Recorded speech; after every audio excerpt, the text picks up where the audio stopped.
மாணவர்களின் தலைமை பண்பை வளர்க்க நவம்பர் 14ஆம் தேதி முதல் மகிழ்முற்றம் என்ற புதிய திட்டம் அனைத்து அரசு பள்ளிகளிலும் தொடங்கப்படும் என தமிழக அரசு தெரிவித்தது.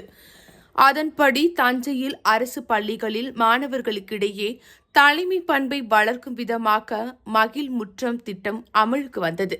இந்த திட்டத்தின்படி 1 முதல் 12ஆம் வகுப்பு மாணவர்களுக்கிடையே அரசியல் அறிவு சார்ந்த அனுபவங்கள் மற்றும் ஆளுமை திறன் மேம்பட குறிஞ்சி, முல்லை, மருதம், நெய்தல், பாலை ஆகிய பெயர்களில் மாணவர் குழுக்களாக பிரிக்கப்பட்ட மாணவ தலைவர், பின்பு ஒவ்வொரு குழுக்களுக்கும் மாணவ தலைவர்கள் மற்றும் துணைத் தலைவர்கள் தேர்வு செய்வது. பின்பு ஒவ்வொரு குழுக்களுக்கும் மாணவ தலைவர்கள் மற்றும் துணைத் தலைவர்கள் தேர்வு செய்யப்பட்டனர். இதைத் தொடர்ந்து குழுக்களுக்கான பொறுப்பு ஆசிரியர்கள் தேர்வு செய்யப்பட்டு பதவியேற்றுக் கொண்டனர். தஞ்சை அரண்மனை வளாகத்தில் உள்ள அரசு பெண்கள் மேல்நிலைப் பள்ளியில் நடந்த திட்ட தொடக்க நிகழ்ச்சியின் போது மாணவிகள் தங்கள் குழு சார்ந்த நிறத்திலான வண்ண பலூன்களை கையில் ஏந்தி அணிவகுத்து நின்றனர்.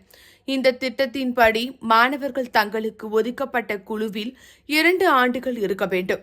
இதில் மாவட்ட முதன்மை கல்வி அலுவலரின் நேர்முக உதவியாளர் நர்ச்சனா மூர்த்தி, பள்ளி தலைமை ஆசிரியர் விஜயலட்சுமி, பள்ளி ஆசிரியர்கள் மற்றும் மாணவிகள் கலந்து கொண்டனர்.